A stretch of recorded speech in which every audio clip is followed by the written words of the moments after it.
नमस्कार, मी रेणुका. बुलेटिनमध्ये तुम्हा सगळ्यांचं स्वागत. आणि बुलेटिनच्या सुरुवातीला आपण बातमी बघणार आहोत. कॅबिनेट मंत्री नितीन राऊत यांना उत्तर प्रदेशात काही अडचणींना सामोरं जावं लागतं. आपल्याला माहिती आहे, एका दलित सरपंचाच्या हत्येप्रकरणी त्याच्या कुटुंबियांना भेटण्यासाठी उत्तर प्रदेशातल्या आझमगड सीमा भागात ते तिथून जात असताना उत्तर प्रदेश पोलिसांनी त्याला रोखून धरलंय. राऊत हे दलित सरपंचांच्या कुटुंबियांच्या भेटीसाठी तिथे निघाले होते. पोलिसांसोबत काही वेळ बाचाबाची झाल्यानंतर त्यांना ताब्यात घेण्यात आलं असं कळतंय. बसगावमध्ये या सरपंचाची हत्या करण्यात आली होती. सत्यमय जयते उर्फ पप्पू राम असे या सरपंचाचं नाव असल्याचं कळतंय. उत्तर प्रदेशात दलितांवर वाढणाऱ्या अत्याचारांबद्दल राऊतांनी चिंता व्यक्त केली होती आणि त्यानंतर त्यांनी तिथे भेट घेण्यासाठी ते जात असताना त्यांना उत्तर प्रदेश पोलिसांनी रोखून धरल्याचं कळतंय. आताची महत्त्वाची बातमी. राज्याचे कॅबिनेट मंत्री नितीन राऊत यांना उत्तर प्रदेशातल्या आझमगड सीमा भागात उत्तर प्रदेश पोलिसांनी रोखून धरलं आहे. राऊत हे दलित सरपंचाच्या कुटुंबियांच्या भेटीसाठी तिथे जात असताना हा प्रकार घडल्याचं कळतंय. आणि त्या दरम्यान बसगावमध्ये या झालेल्या हत्येसंदर्भात तिथे कुटुंबियांची भेट घेण्यासाठी जात असताना हा प्रकार घडलेला आहे. अधिक आपण थेट बोलणार आहोत. नितीन राऊत आता आपल्यासोबत फोनलाईनवरून आहेत, ऊर्जा मंत्री. नितीनजी, सगळा काय प्रकार झालाय? असं आहे की मी काँग्रेस कमिटी, अखिल भारतीय काँग्रेस कमिटीच्या आदेशान्वये आणि उत्तर प्रदेश काँग्रेस कमिटीच्या निवेदनावर या ठिकाणी जो दलित समाजाचा जो सरपंच दिवसाढवळ्या गोळ्या मारून ठार मारला गेला, त्याची हत्या झाली, त्यांच्या कुटुंबियांची भेट घ्यायला या ठिकाणी आलो असताना पोलिसांनी मला गौरा बादशाहपूर जे आझमगड जिल्ह्यातलं बॉर्डर आहे त्या टोकामध्ये या ठिकाणी अडवून ठेवलेला आहे. माझ्यासोबत उत्तर प्रदेशचे विधायक आहेत, इथले प्रभारी आहेत, अनेक लोक आहेत. खासदार आणि जिल्हा प्रदेश काँग्रेसच्या अध्यक्षांना यांनी रेस्ट हाऊसमध्ये नजरबंद करून ठेवलेला आहे, अरेस्ट करून ठेवलेला आहे. त्यांना इथे जाऊ देत नाही. दलित कुटुंबियांच्या सोबत कुठे भेटू नये असे आदेश या ठिकाणी जिल्हा प्रशासनाला, राज्य सरकारचे आहेत. आणि उत्तर प्रदेशची परिस्थिती जर आपण पाहिली तर नॅशनल क्राईम ब्युरो रिपोर्टच्या नुसार 1 नंबरवर दलित उत्पीडन, दलित अत्याचार आणि महिलांचे अब्रू लुटण्याच्या प्रकारामध्ये हे इथलं सरकार येते. मला वाटतं या सरकारच्या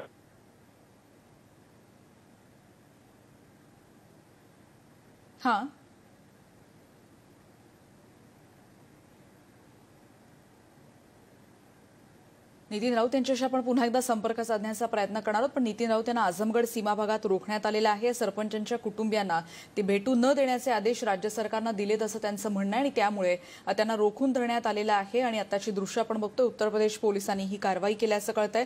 आपण एकीकडे बघतोय की तिथे निदर्शनं देखील केली जात आहेत काँग्रेसकडून. आणि या भेटीसाठी खरं तर नितीन राऊत तिथे पोहोचले होते, पण त्यांना आझमगड सीमा भागात रोखण्यात आलेले आहे. आताची एक महत्त्वाची बातमी.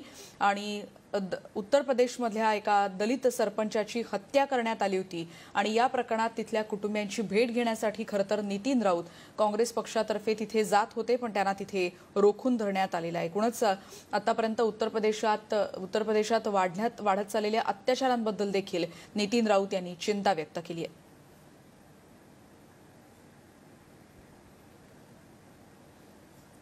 आणि यानंतर आपण बातमी बघणार आहोत सुशांत सिंग आत्महत्या प्रकरणी काल महत्त्वाचं अपडेट, ते म्हणजे सीबीआयकडे आता या सगळ्या प्रकरणाचा तपास देण्यात आलेला आहे. पण त्याच दृष्टीनं आता अंमलबजावणी देखील सुरू होणार आहे, कारण या आत्महत्येप्रकरणी सीबीआयची पुढची विशेष टीम आता दिल्लीहून रवाना होणार असल्याचं कळतंय, ज्यात एका वरिष्ठ महिला अधिकाऱ्याचा देखील समावेश असल्याचं कळतंय. एकूण 8 जणांची ही टीम आहे आणि याच्यामध्ये सुशांत सिंग राजपूत आत्महत्येचा प्रकरणाचा सगळा तपास करण्यासाठी ही टीम आता दाखल होणार आहे. ती दिल्लीहून काही वेळातच रवाना होतीये अशी देखील माहिती कळते. आपण एकीकडे बघतोय सीबीआयच्या विशेष पथकात कोण आहेत त्यांची देखील आपण पडद्यावर नावं बघतोय. एकूण 8 जणांची ही टीम आहे, ज्याच्या जॉईंट डायरेक्टर मनोज शशीधर यांचा देखील समावेश आहे. डीआयजी गगनदीप गंभीर, एसपी नुपुर प्रसाद, अनिल यादव यांचा समावेश आहे. मनोज शशीधर आणि गगनदीप गंभीर हे गुजरात कॅडरचे IPS अधिकारी आहेत. त्याचबरोबर नुपुर प्रसाद या कॅडरच्या UT कॅडरच्या IPS आहेत आणि अनिल यादव हे सीबीआय कॅडरमध्ये आहेत. आणि त्यामुळे सीबीआयची ही विशेष टीम या 8 जणांची आता मुंबईकडे रवाना होतीये. आणि या संदर्भात आपण अधिक माहिती घेणार आहोत. अजित मांढरे आमचे प्रतिनिधी आता आपल्या सोबत आहेत. अजित, अखेर ही टीम आता मुंबईकडे येते. साधारण कधीपर्यंत ही टीम येईल आणि त्यांच्या मूळ कामाला त्यांची सुरुवात होईल असं सांगता येऊ शकेल? रेणुका, टीम कधी येईल याबाबत स्पष्टता देण्यात आलेली नाहीये. मात्र ही टीम जी आहे ती आज मुंबईत दाखल होण्याची शक्यता वर्तवली गेली आहे. विशेषतः या टीम मध्ये सीबीआयचे वरिष्ठ अधिकारी आहेत. त्याच पद्धतीनं 3 महिला अधिकाऱ्यांचा देखील यामध्ये समावेश करण्यात आलेला आहे. जॉईंट डायरेक्टर आहेत आयजी रँकचे मनोज शशीधर, गगनदीप गंभीर जे डीआयजी आहेत, आणि ही एक महिला अधिकारी जे आहेत नुपूर प्रसाद, ह्या IPS रँकच्या अधिकारी आहेत, ज्यांचा देखील यामध्ये समावेश करण्यात आलेला आहे. तर अनिल यादव हे या संपूर्ण प्रकरणाचे तपास अधिकारी असतील. या अनुषंगी ही संपूर्ण एक टीम तयार करण्यात आलेली आहे आणि ही टीम मुंबईमध्ये येऊन या ठिकाणी मुंबई पोलिसांची मदत घेऊन एक SIT स्थापन करेल आणि ती SIT जी आहे ती सुशांत सिंह राजपूत प्रकरणाचा संपूर्णपणे तपास करणार आहे. या जी सीबीआयची टीम जी आहे ती 3T या सूत्राने संपूर्ण तपास करणार आहे. 3T म्हणजे 3 टीम मध्ये हा तपास केला जाणार आहे. पहिली टीम जी आहे ती मुंबई पोलिसांनी केलेला तपास, त्यांचा संपूर्ण जबाब किंवा त्यांच्या नोंदी ज्या आहेत ते इंग्लिशमध्ये ट्रान्सलेशन करण्याचं काम करणार आहेत. तर दुसरी टीम जी आहे ती सुशांतने आत्महत्या केली आहे का त्याची हत्या करण्यात आलेली आहे या एका थेरीवरती ही टीम जी आहे ती काम करेल. आणि तिसरी टीम जी आहे ती सुशांत सिंह राजपूत प्रकरणामध्ये आतापर्यंत ज्यांचे जबाब नोंदवण्यात आलेले आहेत त्यांचे पुन्हा जबाब नोंदवणार. त्याचबरोबरीने नवीन काही जबाब नोंदवायचे आहेत का याची देखील लिस्ट तयार करून ही तिसरी टीम जी आहे ती काम करणार आहे. म्हणजे सीबीआय टीम जी आहे त्यांना मुंबई पोलिसांनी एक नोडल ऑफिसर देऊन त्या अनुषंगे काही स्थानिक मदत देऊन पोलीस कर्मचारी, अधिकारी, महिला अधिकारी, महिला कॉन्स्टेबल यांची देखील पूर्तता जी आहे ती सीबीआय टीम मुंबई पोलिसांकडून केली जाणार आहे.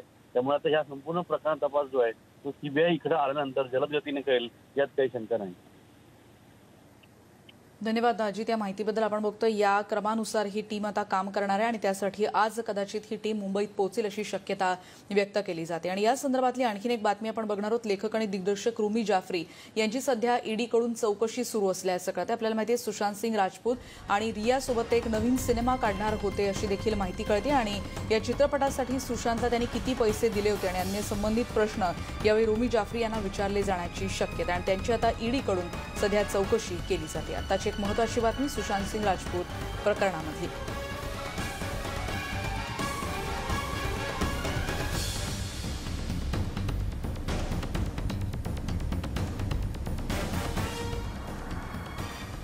आणि या सगळ्या प्रकरणात आपल्याला माहिती आहे की राजकीय पडसाद देखील या सगळ्याचं उमटतात. आणि आज या सुशांत सिंह आत्महत्या प्रकरणाचा तपास सीबीआयकडे जाण्यावरून शरद पवारांनी खोचक शब्दात टीका केलेली आहे. बघूया त्यांनी आपल्या या म्हणण्यात नेमकं त्यांनी काय म्हटलं की त्यांनी आता भाजपने एकीकडे त्याला सणसणीत उत्तर पण दिलेलं आहे. भाजपनं डॉक्टर नरेंद्र दाभोलकर यांची हत्या झाल्यानंतर तब्बल 14 महिने तुमच्याच पक्षाचं सरकार होतं आणि तुमच्याच पक्षाचा गृहमंत्री होता आणि या काळात पुरावे नष्ट करण्याचं काम झालं असं सीबीआयचं म्हणणं आहे.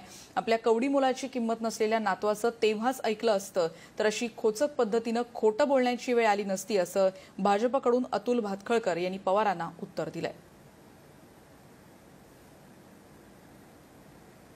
शरद पवारांना मी आठवण करून देऊ इच्छितो, नरेंद्र दाभोळकरांची दुर्दैवी हत्या झाल्यानंतर तब्बल 14 महिने राज्यात तुमच्याच पक्षाचं सरकार होतं आणि तुमच्याच पक्षाचा गृहमंत्री होता. या 14 महिन्याच्या कालखंडामध्ये पुरावे नष्ट करण्याचं काम झालं असंही सीबीआयचं म्हणणं आहे.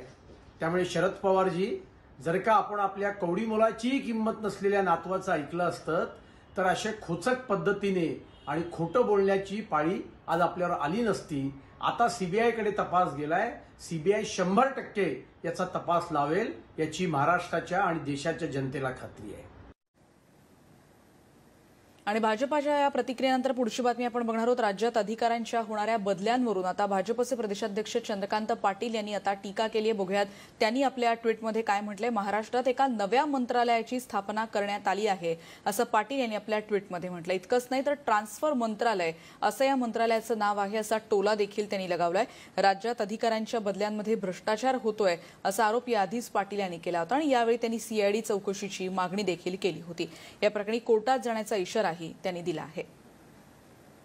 बघूया तर चंद्रकांत पाटील यांनी नेमकं काय म्हटलंय ट्विटमध्ये. महाराष्ट्रात एका नव्या मंत्रालयाची स्थापना करण्यात आली आहे ज्याचं नाव ट्रान्सफर मंत्रालय आहे. मंत्री कोणी एक दोन नाही तर अनेक आहेत आणि या मंत्रालयाचं बजेट नाही टार्गेट असतं, अशा शब्दात पाटील यांनी हे खोचक ट्विट केलंय.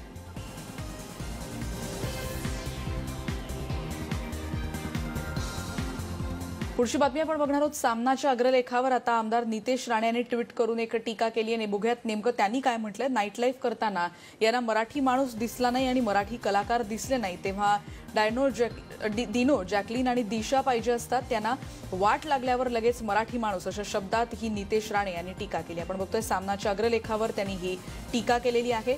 त्यांनी म्हटलंय दिनो, जॅकलीन आणि दिशा त्यांना पाहिजे असतात, तर वाट लागल्यावर लगेच मराठी माणसाचं नाव येतं, अशा शब्दात नितेश राणे यांनी ही टीका केली आहे.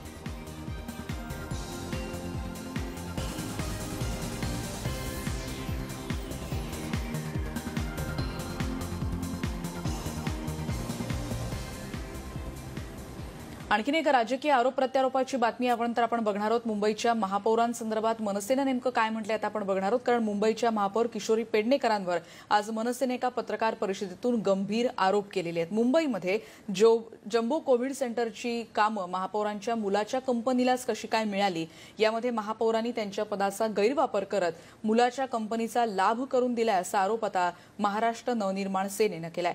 किश नावाची कंपनी आणि या कंपनीच्या संचालकांमध्ये साईप्रसाद किशोर पेडणेकर यांचंही नाव आहे.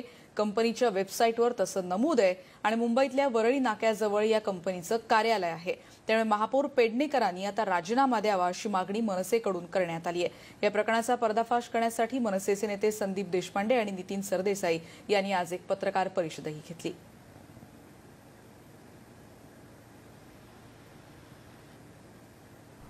हा पैसा आणि ही कामं ही आपापसात शिवसेनेने वाटून घेतली. त्यामधलाच हा एक भाग आहे की महापौरांनी स्वतःच्या कार्यालयाचा दुरुपयोग करून त्यांच्या मुलाला हे काम दिलं गेलेलं आहे. याच्यामध्ये कॉन्फ्लिक्ट ऑफ इंटरेस्ट ज्याला आपण म्हणतो, पदाचा गैरवापर आपण ज्याला म्हणतो, तो पदाचा गैरवापर करून स्वतःच्या मुलाला ही कामं दिलेली आहेत. लोकांना जेव्हा तुम्ही सांगताय राजकारण करू नका, कोरोनाची लढा करायचा आहे, त्यावेळेला आमचा असा प्रश्न आहे की राजकारण करू नका पण भ्रष्टाचार करा, असं जर शिवसेनेला म्हणायचं असेल तर निश्चितपणे त्याला महाराष्ट्र नवनिर्माण सेनेचा विरोध आहे, होता आणि राहणार. गोरेगावचा जो जम्बो सेंटर फॅसिलिटी आहे तिथे सुद्धा या कंपनीला कामं दिली गेलेली आहेत. प्लस जे छोट्या छोट्या एनजीओची कामं असतात जी 5 लाखाच्या आतली असतात, ती बरीचशी कामं महापौरांनी स्वतःचं ऑफिस वापरून केलेली आहेत. मला असं वाटतं की अमाऊंट किती आहे याच्यापेक्षा ज्या पद्धतीने हे काम दिलं गेलेलं आहे हे जास्ती खेदजनक आहे. हे लोकांना फसवणारं आहे आणि कोविडच्या नावावर झालेला हा भ्रष्टाचार महाराष्ट्रातली जनता, मुंबईतली जनता निश्चितपणे खपवून घेणार नाही आणि याला वाचा फोडण्यासाठी म्हणून आज ही पत्रकार परिषद. आपण बघतोय मनसेनं गंभीर आरोप केलेत महापौरांवर. त्यांची देखील प्रतिक्रिया आम्ही तुमच्यापर्यंत पोहोचवण्याचा प्रयत्न करूच. पण आता बघणार आहोत बीडमधली बातमी. बीडच्या कृष्णा हॉस्पिटलमध्ये संतापलेल्या नातेवाईकांनी हॉस्पिटलची तोडफोड केल्याची घटना समोर आली आहे. ही धक्कादायक घटना सीसीटीव्ही कॅमेऱ्यामध्ये कैद झाली आहे. निमोनिया झालेल्या कोरोना सदृश रुग्णाचा बुधवारी रात्री म्हणजे काल रात्री उपचारादरम्यान मृत्यू झाला आणि त्यानंतर संतापलेल्या नातेवाईकांनी रुग्णालयाची अशी तोडफोड केली. बीडच्या डॉक्टर मनोज मुंडे यांच्या कृष्णा हॉस्पिटलमधली ही घटना आहे. शिवाजीनगर पोलीस ठाण्यात 5 जणांविरोधात गुन्हा दाखल झालाय.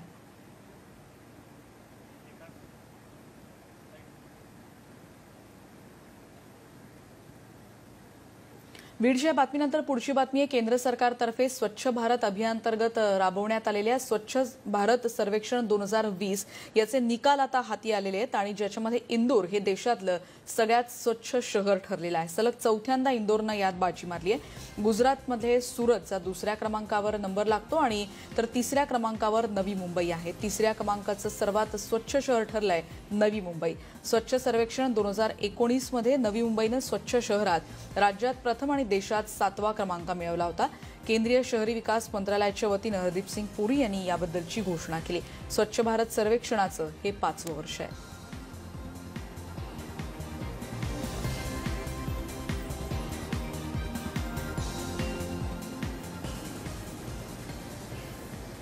आणि आता पुढची बातमी आपण बघणार आहोत. राजू शेट्टीप्रमाणे मला सरड्यासारखे रंग बदलता येत नाहीत असं म्हटलंय माजी कृषी राज्यमंत्री सदाभाऊ खोत यांनी.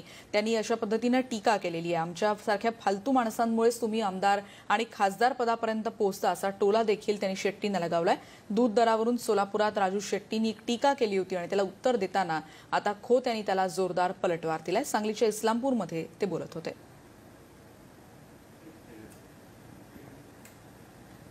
शेतकऱ्याच्या प्रश्नाला अधिकाधिक महत्त्व द्यावं, शेतकऱ्याला न्याय कसा मिळेल या दृष्टिकोनातून त्यांनी काम करावं.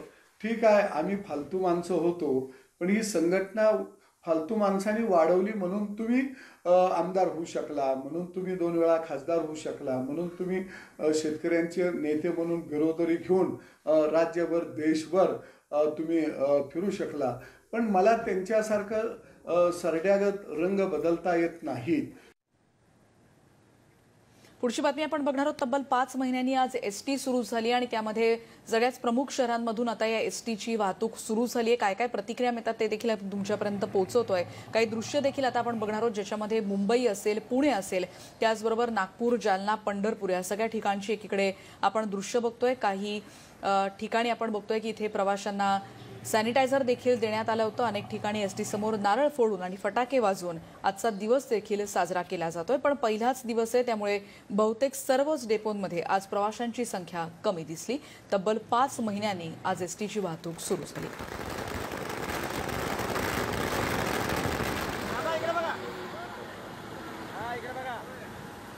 पंढरपूर आगारातून देखील आंतरजिल्हा एसटी बस सेवा सुरू झाली आणि आगारातून आज पहिली बस पुण्याकडे सोडण्यात आली. सोबतच औरंगाबाद, लातूर, शिर्डी या ठिकाणी देखील आता बसेस जाणार असल्याची माहिती आगार व्यवस्थापक ए.एस. सुतार यांनी दिलेली आहे. आज पहिलाच दिवस असल्यानं प्रवाशांचा प्रतिसाद आज इथे देखील अल्प होता. दैनंदिन सरासरी 11 लाख प्रमाणे 16,75,00,000 रुपयाचं उत्पन्न या 151 दिवसाच्या कालावधीत बुडालेलं आहे. आजपासून आपण पंढरपूर पुणे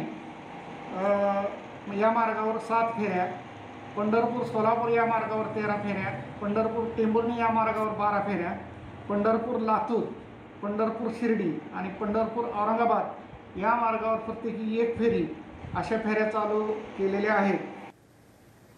आणि यानंतर एक ब्रेक घेऊन आपण इतरही बातम्यांसह पुन्हा भेटणार आहोत. पहा फक्त न्यूज 18 लोकमत.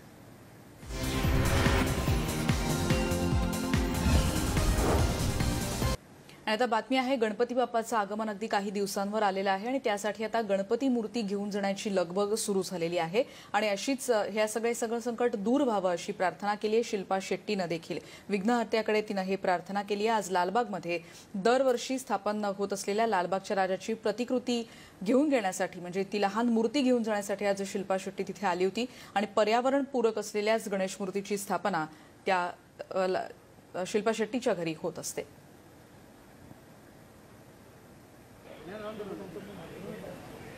बिल्कुल, ये मेरा 11वां साल है और हर साल संतोषी मूर्ति बनाता है और मेरे लिए स्पेशली वो साड़ू के बनाते हैं.